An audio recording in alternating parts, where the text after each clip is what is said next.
Tech news. It's what's for dinner. Don't let Big Beef lie to you. It always has been, and it always will be. Tech news. People don't get that. Tech news. NVIDIA and Intel have struck a deal and will be working together in a wild twist of fate, lifting Intel's stock from rock bottom to one rock above the bottom through a $5 billion investment. As part of the agreement, Team Blue will design and manufacture custom x86 CPUs to pair with NVIDIA's AI accelerators for data centers, and they'll also make consumer-focused SoCs that combine Intel CPU cores with NVIDIA RTX GPU chiplets on the same package. The two companies' joint press conference made it clear this is a bigger deal to Intel than it is to NVIDIA. Lip Bhutan was set up in a professionally lit studio while Jensen looked like he was popping out of a meeting to take a call in a hallway. Did he have leather on though? No. Not even a vest. But wait, does this compromise the dream of Intel's homegrown GPUs providing some much needed competition to NVIDIA? Who knows, but Intel says Arc's not dead yet. A spokesperson told PC World that the collaboration is complementary to Intel's roadmap, and Intel will continue to have GPU product offerings, which is the kind of vague platitude you tell someone to get them to please leave the store because attention shoppers, the store is closing literally right now, please get the fuck out of it. We have lives. Meta announced their first smart glasses to feature a display on Wednesday during their Meta Connect event, which sadly suffered from Wi-Fi issues that only affected how their AI worked and nothing else. Sauce. Sesame oil. What do I do first? What do I do first? You've already combined the base ingredients. What do I do first? You've already combined the base ingredients. All right, I think the Wi-Fi might be messed up. Sorry, back to you, Mark. It's all good. The irony of the whole thing is that you spend years making technology and then the Wi-Fi at the day kind of catches you. In addition to a built-in camera and speakers, the Ray-Ban display glasses have a full color display in the right eye, will support live translation and captions for only the person standing in front of you, and comes with a neural band for your wrist that lets you control the glasses through finger movements and even write with your finger on any surface to input text. Any surface? Any surface you want. Well, you have to ask first. And apparently you can't even really see that there's a display when you're not wearing the glasses. And these aren't a prototype. They're launching September 30th, only in the US, for $800 as a social experiment to see whether the solution to everyone being addicted to screens is to put the screens on your face 24/7. Gotta fight fire with fire. Not feeling the screen? The original screenless Ray-Ban Meta smart glasses are getting battery and camera upgrades, and there's a new Oakley Meta pair of shades called Vanguard for high intensity sports. Get the shields on. Do they come in white? It seems like more and more people might start wearing camera glasses.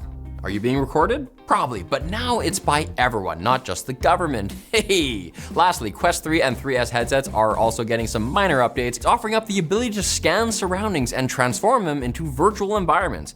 So anytime you're scared in a new place, you can retreat into a virtual version of your home and hide under the covers until you feel better. Xbox. Handhelds. Do I have your attention yet? Good, because I'm not talking about the new Xbox Ally, actually. I'm talking about what a lot of you handheld gamers have been waiting for, the stripped down Windows experience that could actually boost performance, Xbox mode on Windows. All you gotta do is update 25H2 from the release preview channel and mess around in the registry. Don't do this unless you're ready to reset your device, like I am at any time. User Gogsy123 posted a full guide on Reddit, if you think you're up to the task, along with some casual claims of a 5% performance boost in Red Dead 2, and less RAM being used in Celeste. There are some exciting handhelds on the way, from the ROG Xbox Allies to the GPD Win 5 with Ryzen Strix Halo, but they're coming with some chunky price tags, not to mention that regular Xbox consoles just got another price hike for the second time this year.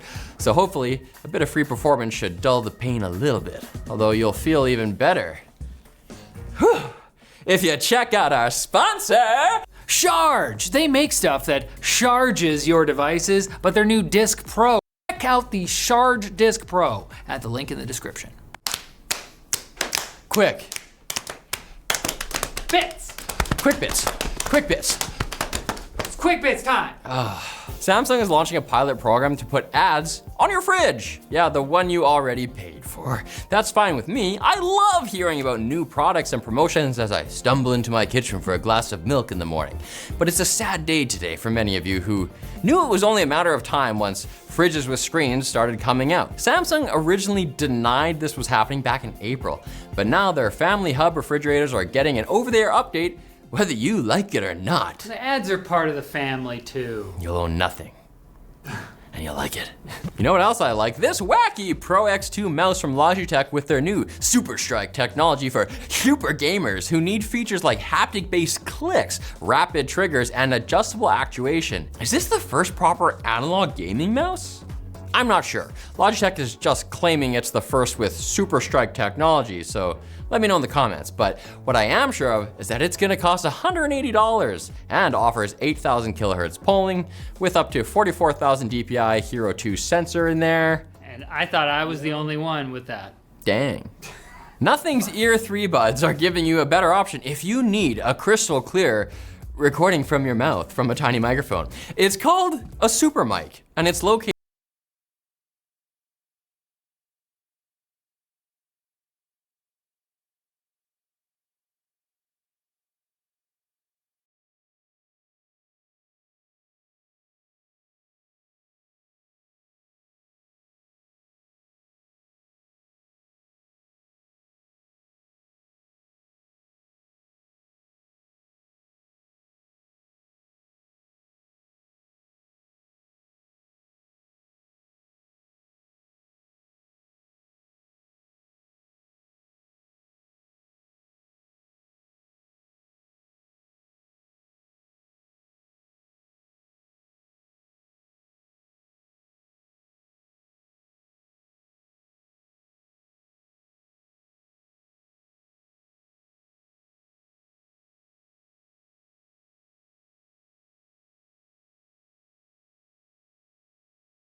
on the earbuds case, and you activate it with a little button.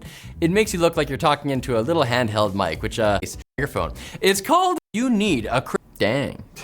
Nothing's Ear 3 buds are giving you a better option if you need a crystal clear recording from your mouth from a tiny microphone. It's called a super mic, and it's located on the earbuds case, and you activate it with a little button. It makes you look like you're talking into a little handheld mic, which I guess you are. It releases September 25th, great day, for $180, up price, and I just think they're neat. That's why it's a quick bit. It's no big deal. Chill. It'll catch on. And Nanoleaf's new light therapy wand, not a sex toy, is the last bit we're shining a light on today. It costs $100, and they're marketing it as a 6-in-1 skincare multitasking hero. But I haven't even told you yet what the best part is. It vibrates. Oh, it does vibrate. It does vibrate, okay. All right. And while it's meant for your face, you can point that sucker anywhere you want. Enjoy. This is Nanoleaf's third light therapy product. There's a mask and LED panel for $150 a pop, marking an odd transition from wall decorations to skin treatment to... I don't know what that story was, but... We'll wave it away with a magic wand. I feel better now than I did before. What on earth will they come up with next? I don't know. I'm just the guy who makes the funny faces and the glow noises and try to keep everyone up to date and happy. And if I'm not doing a good job at that, don't let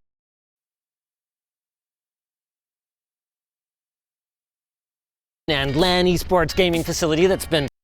I've talked a lot about Smash Champs, the badminton and LAN esports gaming facility that's been under construction for over a year, and I've given you guys some glimpses of the progress. But now that we're about to have our grand opening tournament, maybe it's time to finally let you, citizens of the internet, see what awaits inside. But what is it? When will our first public gaming event be? And why is our sponsor Narwhal trying to open the door? Come on, little fella, I'll show you around.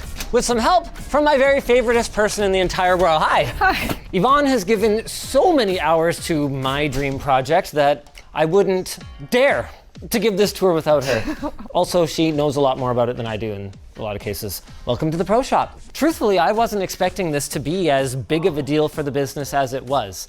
Most centers they have a few wares for sale. People walk past them. It's usually a little tiny spot too, whereas we have this pretty big, expansive spot here. But it's, I feel like it's helped the brand overall. It feels like a premium space. Having the big space makes it feel really welcoming and easy to shop, which I think has helped our sales. But the reason it's big is not because we intended to do that. It was because we had no idea what else to do with this space. Originally, when we started Smash Champs, it was only supposed to be one unit. So this whole space here was supposed to be check-in, concession, Pro shop, all together. and bathrooms. Yep, and bathrooms. Yeah, I forgot about that too. And now it's just pro shop and check-in. We offer shoe rentals and racket rentals. Or, if like most people, you prefer to play with your own sweaty racket, we also offer restringing services. A lot of people don't actually realize that the strings on your racket are meant to be replaced. How often are you supposed to replace the strings? Well, that really depends. There's two things that wear them out: time and also use. So if I'm playing a few times a week with one racket, I might replace my strings after a month. Or if they're just sitting on there over time, I'd say after about 3 to 6 months, they've got to go. Or the other big one is if you make mistakes like I do and you miss hit, you can break your strings, especially when they're tighter. How often do you blame your strings for poor games? I wouldn't. You would never? No. That is not true. What? I would. Of course, one thing we haven't really shown much of yet is the technology behind our center. Every one of our members gets one of these wristbands, and every time they come in, they simply scan to check in for their session. And after a slight delay, hey, they're checked in. Also, of course, we're using Ubiquity and VRs and security cameras so that we can keep a close eye on what all is going on both inside the center and outside the center. We have 3 different colors of wristbands so that our staff can quickly verify that you're supposed to be where you are. And we have integration between Club Automation, the software that we use to manage our members, and Ubiquity, so that with door access control on every single door in the facility, we can not only say, okay, hey, premium members, you're allowed in these areas, you're allowed 24/7 access, but we can actually change that. So for instance, when we're running a LAN gaming event on the one side, badminton people are temporarily not gonna have access to it. This is Jaquan. Coming back out here for a second, is this pricing right? That's $15 and that's $72. $80. There has been massive inflation in the price of badminton shuttlecocks over the last realistically about 10 years. And at $80 for a tube with just 12 shuttles inside. 12!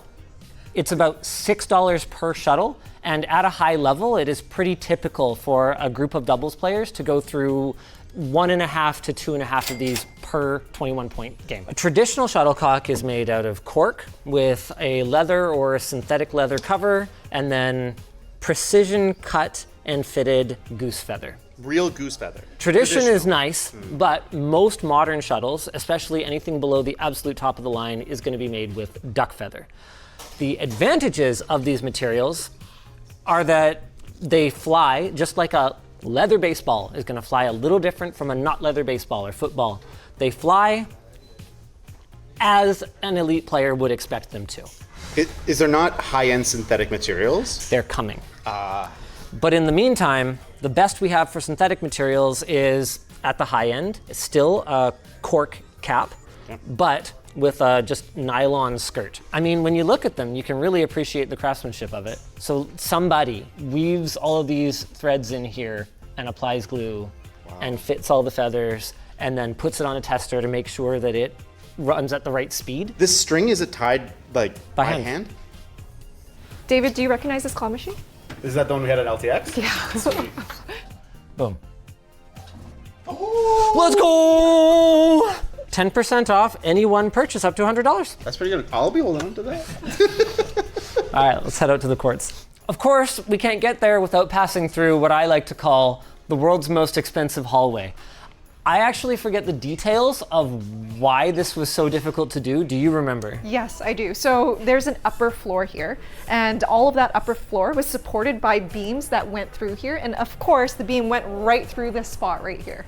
So in order to move that beam, we had to put in supporting beams and like strengthen one on that side or something like that. So anyway, it cost a butt ton of money to do all of that because they had to core all the concrete as well to do it. But the alternative was to have this hallway go like out into the court area and then back. Because from a business standpoint, this hallway is probably going to pay for itself in the long term because exit through the gift shop. Oh, this is our Q&A board. There's actually some questions that need answering. Mr. Linus, what does this say? I'll let you guys leave a comment with what you think this says, and once we've got that sorted out, we'll get a reply for them. Our empty concession area. We learned after the fact that if we want to do so much as microwave a Hot Pocket and hand it to you, or wrap a Costco muffin in plastic wrap and make that available, we need not one, but 2 sinks. But that's a project for another time once we have some more money we feel like spending on it. Oh, jeez. Not actually a problem because our sponsor Narwhal is at the ready. Check this out. The Narwhal Flow has a self-cleaning mopping system with edge reach extension. This allows it to extend into edges and not just push dirt into the corners, which is pretty neat. And for bigger messes, the Narwhal keeps the mopping water warm, which helps to dissolve any stubborn stains, and because it uses dual water tanks, one to provide fresh water and the other to collect dirty water, the mop stays cleaner for longer, preventing dirt from spreading and preventing you from having to manually clean it nearly as often. Thanks, buddy. The last thing in here is we've got a nice little counter where you can watch your kid's lesson, charge your phone, do whatever it is you need to do. And that brings us out to the courts. On the surface, there's not really much to it. Like any other sports facility, you want a nice open space, a flat, unobstructed floor, but the devil's in the details. You walk past one of the first details. Yes, I did. So right when you come into the badminton court, you'll notice that all of these benches are perfect height for changing your shoes.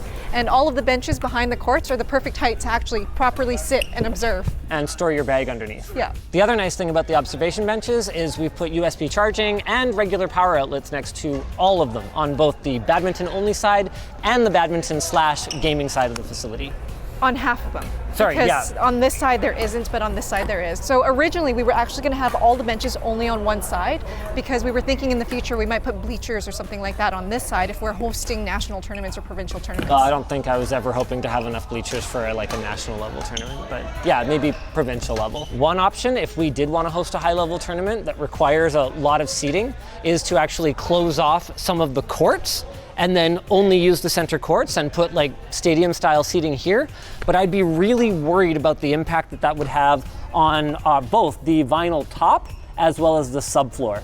So this is a multi-layer sport floor that starts with the concrete underneath, then you have a vapor barrier, then you have these rubber squishy... They call them pucks. Yeah, they call them pucks. They don't really look like pucks. Yeah, they have like little teeth. Yeah. And then a flat surface on top, and they just sit on top of the floor to give it a little bit of extra bounce. Then you've got a layer of plywood, then another layer of plywood running the other way so that you've never got anywhere where the seams perfectly overlap.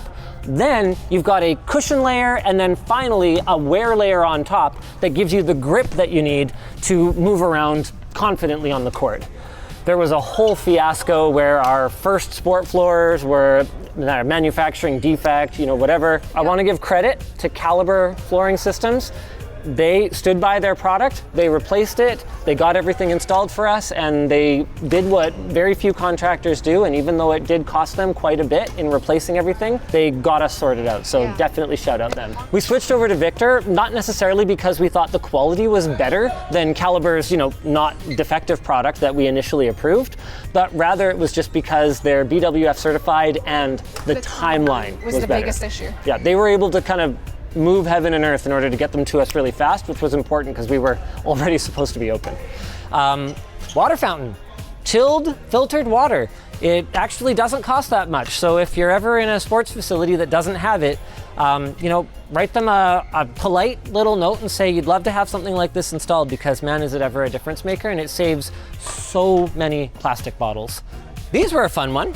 The intention behind them was twofold. One was safety. In the event that anybody comes kind of like running off a court or, trips and face plants into a wall, I wanted a little bit of cushioning in can't hurt. I don't think it was going to be likely, though, if you look at how much space we have behind the courts. I mean, you never know. Some of the lessons and stuff, they'll have the kids doing laps around the facility and you could easily go flying into a corner. But the bigger concern was actually more selfish. I get really sweaty when I play, and 2 of the walls in our facility that are going to have benches along them are concrete, meaning that if I were to be all wet and lean against them, I'd be so cold and uncomfortable. So I wanted a wall cushion behind the benches. For me, what mattered more was the acoustic treatments that's inside here. So there was a lot of reverb or echo in the place, and these help cut that down a ton, in addition to the spray that we put in the ceiling. The HVAC guys looked at me like I was from the moon when I explained that I wanted to be able to heat and cool the facility without causing any air currents. They were like, okay, well, that's not how that works. And I was like, okay, but hear me out. Okay, what if we had some kind of extremely low flow system? And they came back to me and they were like, duct socks. Duct socks are perforated fabric so that the air that's coming down can be diffused out very slowly without causing any current that's going around. And one of the big benefits is, especially when you're cooling, if you have a big blower that's up at the top of the unit, then it's blowing that cold air out, which is heavier than the warm air in the facility, and it will fall. And when something goes down, something else must come up, which will create a circular airflow. By bringing the cold air all the way down to court level, we can prevent that. And well, that was the theory, and in practice, it has actually worked out. It's worked out great. Like really well. You'll see a lot of sweaty badminton players come and just stand here, because you can feel the air. It's pretty nice. And a big part of keeping the airflow so low was having a ton of them. So you can actually see that they're positioned in between every court, and then over on the other side, they're either between the courts or they're above the doors. That seems like a good opportunity to talk about the wall color. Wait, you just walked by the power. Gosh, you can't go anywhere in this place without there being something interesting. In between every court, we've pre-run 2 Cat6a network connections that are home run to our server room upstairs, as well as a total of 4 120 volt outlets. We don't know exactly what we'll do with these, but what I kind of have in mind in the future is that each courtside could have like a TV and, you know, God willing, Jensen willing, we could have some kind of machine vision system that will automatically scorekeep or something like that. But that's a tomorrow problem. It's just that if we wanted to try to do this after the fact, it was going to be impossible. Cost a fortune if it was possible at all. Which brings us finally then to wall color.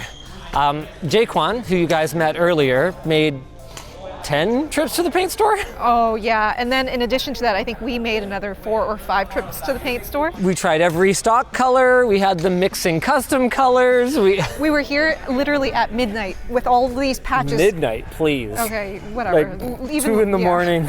Holding birds in front of each color patch, trying to figure out, is this the best color? And we were trying to strike a balance between, you know, being able to see the birdie really well, but not it being an eyesore in here.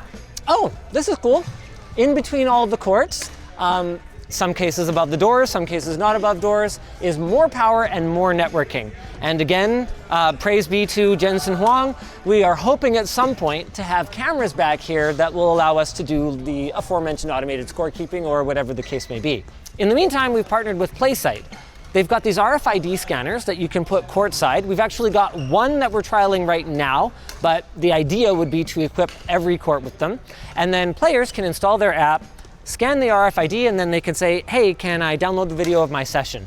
So we're working with Zcam to send over some of their cameras, and we're gonna get those installed hopefully before the tournament coming up, hopefully. All of this might happen sooner than you'd think, though. This is a little project that's being worked on by just one guy and runs off of his laptop that he uses for training. So who knows what the future holds. All the really cool stuff for you guys, though, is probably on this side.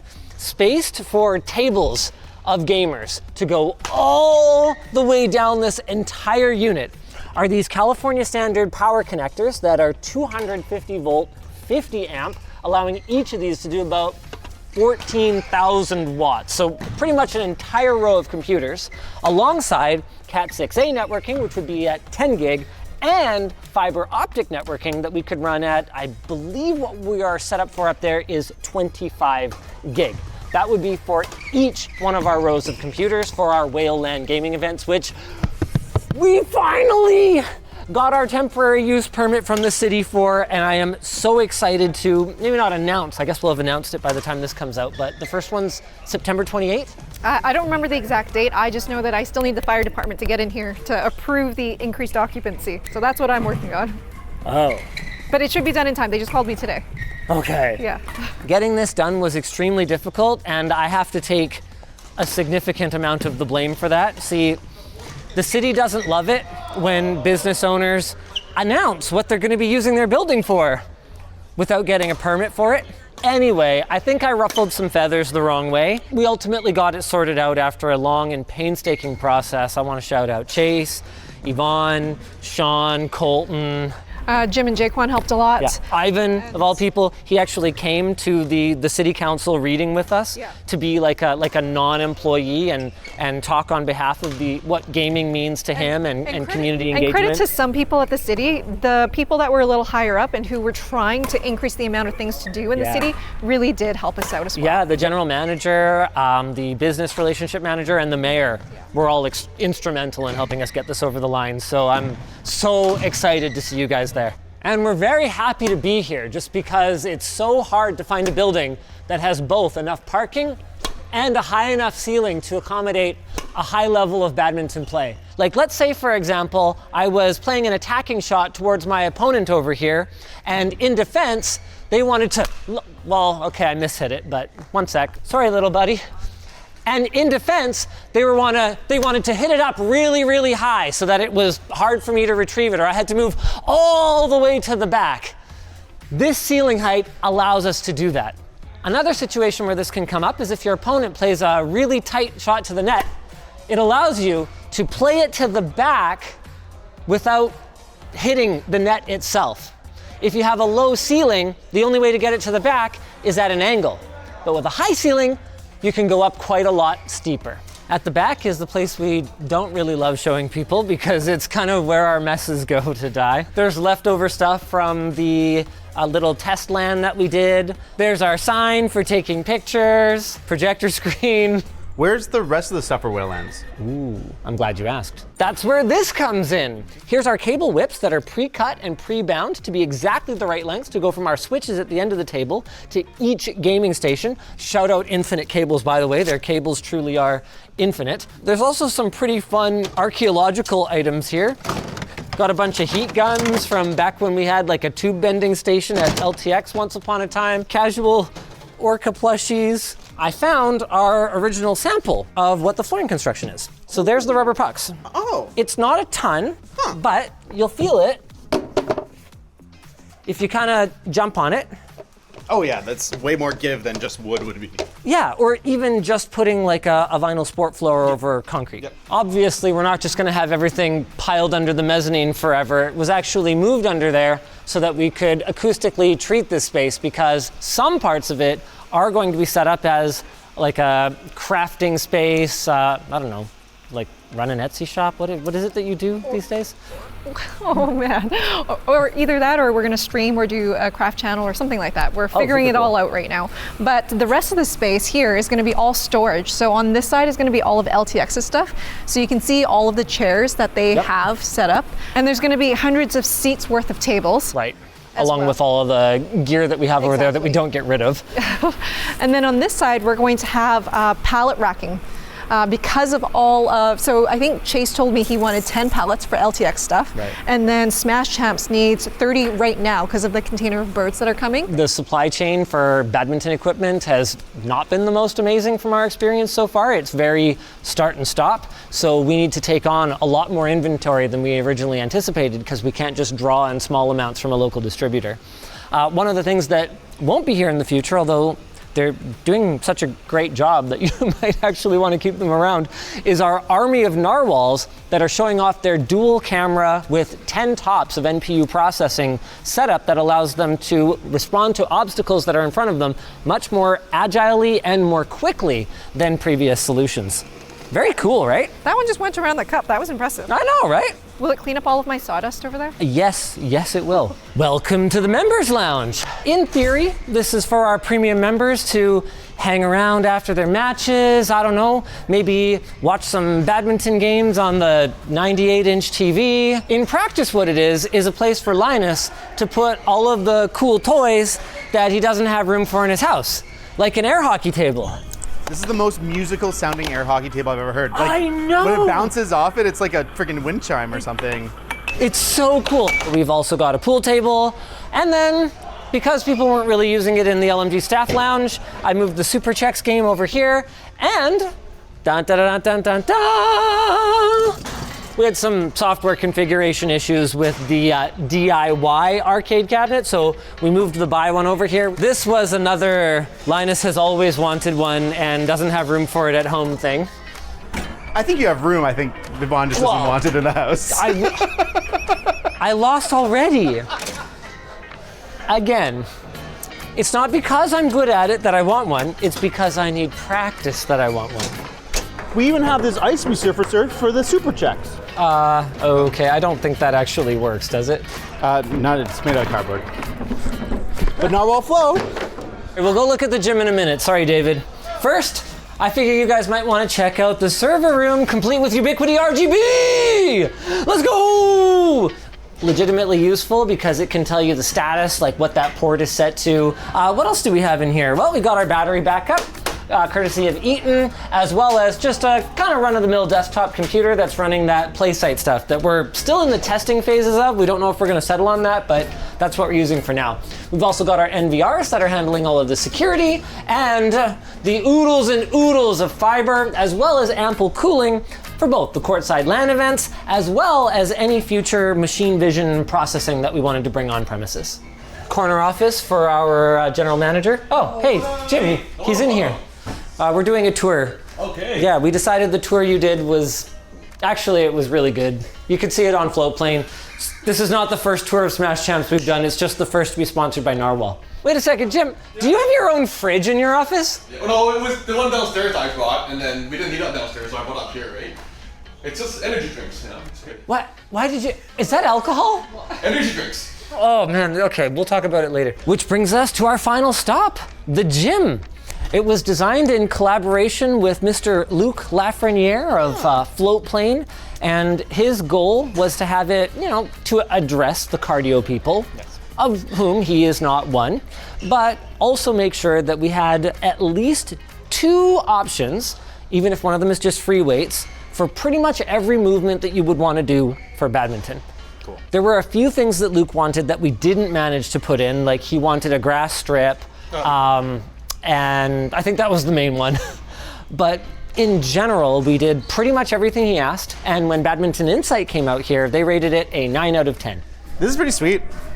As long as it's like doesn't get too busy, it's like I would love to work out here. Well, that's why we don't allow anyone who's not a premium member to work out. Although, there is one exception. Even though we have enough parking, according to the city bylaws and zoning for the amount of space that we have for recreational use, we don't. Oh. But we knew that, so we worked out a deal with our neighbors.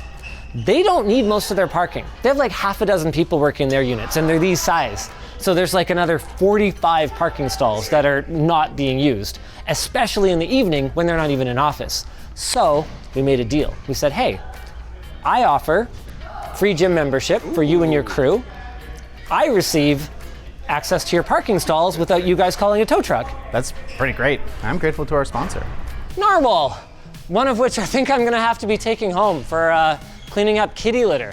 See, we've got our kitty litter robot thing in the bathroom that is closest to our pool, and wet feet and kitty litter is a pretty bad time, and my kids, at best I can convince them to vacuum that room like once a week. If I had a little robot to do it, that would actually be a perfect application for something like a Narwhal.